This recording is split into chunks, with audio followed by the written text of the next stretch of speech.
Hello and welcome back to the Terror Express. It's been a while and we're excited to be back.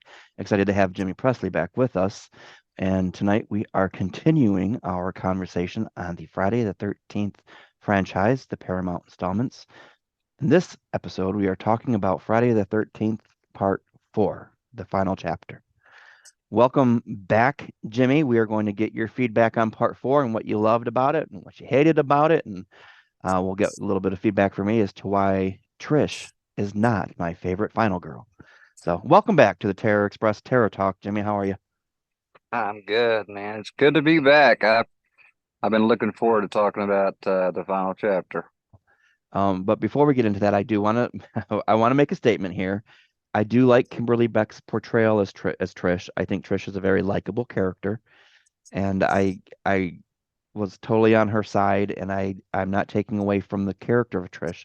I just don't think the third act, some of her decisions that she made left her a little bit at the bottom of my favorite final girl list for the franchise. I think as far as the Paramount installments go, she would probably be second from last with actually I won't say who my final favorite final girl is. I'll save that for that episode that's still coming up. But Trish falls second from last for me. And what did you think of Trish? Yeah, no, I liked her. She always seemed to be, and the mom and Trish talked about the dad and Hmm. the split up at the start, and you could tell she was almost trying to take. I don't want to say she was trying to take the place of the father, but she was almost like the extra mother figure to Tommy, and the Yeah. way she was trying to protect him at the end. I really dug that, and it's nothing against anything you said at all. I mean, everybody Hmm. has their taste. For me, she's stronger for that, and the way she Hmm. did. Everybody remembers. I'm going to give you something to remember us by. And Hmm. whacks Jason in the chest for that machete. I'm like, man, that was pretty badass. So she was standing her ground to protect Tommy. So, I love that, but Now, she was a little hovery. on the other side of that, this is my take. In the beginning, like you said, when she was talking to her mom, she's this really lovable character. You definitely get a sense of closeness between her and Tommy in their scenes. And in the final moments, yes, she does give Jason something to remember them by. However, there's an entire scene and a couple moments leading up to that scene. And the moments leading up to the scene that I'm referring to is when Rob and Trish are in the tent and it's raining. And Rob explains that there's someone is out there. Jason is out there, that he's escaped from the hospital. People are missing. And Trish is aware at this point, oh my God, Tommy's alone at the house. And she's also aware that her mother is missing, which is why she was, out in the rain looking for her mother. So this is why Trish falls second from the bottom of my favorite final girl list. They go back to the house. Tommy is there. Rob is there. Gordon is there. They've got all this information. Trish knows something is wrong. It's raining out. They now know that the phone is not working. The phone is totally out of the question. The back door is busted because they had to break it to get in. So now the security of the house has been compromised. Trish is aware of all of this. And the fact that her mom hasn't come back, all of this dread is just piled on in this moment. And what does Trish do? She says, Tommy, stay here. Pretty much, fuck you, Tom. You stay here by yourself. I am taking the man. I am taking the dog. I am taking the weapon. And you are going to be in a house that has easy access because there's no lock on the back door and there's no phone. Why didn't she say, come along with us? Or here, you keep the machete, or here, you're going to keep Gordon here with you, or let's just all get the hell out of here. But she didn't. She left him there. And I think those decisions put her at the bottom of my favorite final girl list. Yeah. She Well, endangered Tommy's safety. it's funny, the very stuff I was taking up for, I never put two and two together there. You're right. I had mentioned Gordon. What do you feel happened to Gordon? Did Gordon get thrown through the window from Jason, or did Gordon jump because he was so scared? And did he survive? What's your take on Gordon? I have to take it from what it looked like. And, I know they had to try lots and lots with that dog, obviously, to get him to do the stunt. But Hmm. from what it looked like he was scared shitless. and he just jumped out that window. I don't. I think I think so too. I think he jumped and he survived. Yeah, he might have very well survived. I never wanted to say he was actually dead. I was hoping at the end it would show him in the hospital, like Tommy holding him on a Hmm. leash there at the end when he went in to hug Trish, you Yeah, know. yeah. But I think it's a few days after part two. Muffin is still out in those woods, and Gordon just went up with Muffin and had a good time.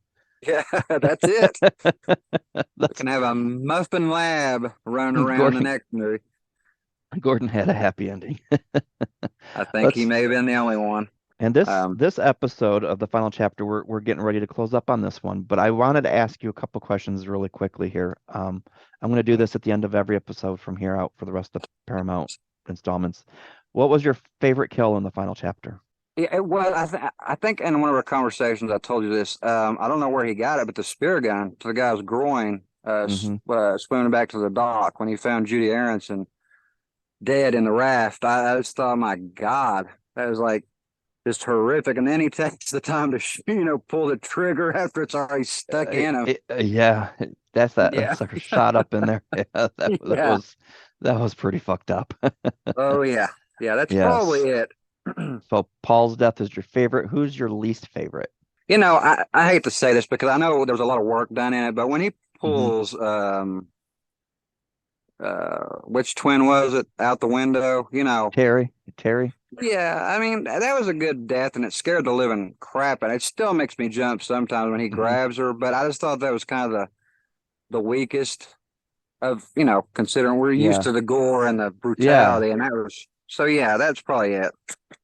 See, and that's funny because Terry's death is actually my favorite for a couple of reasons.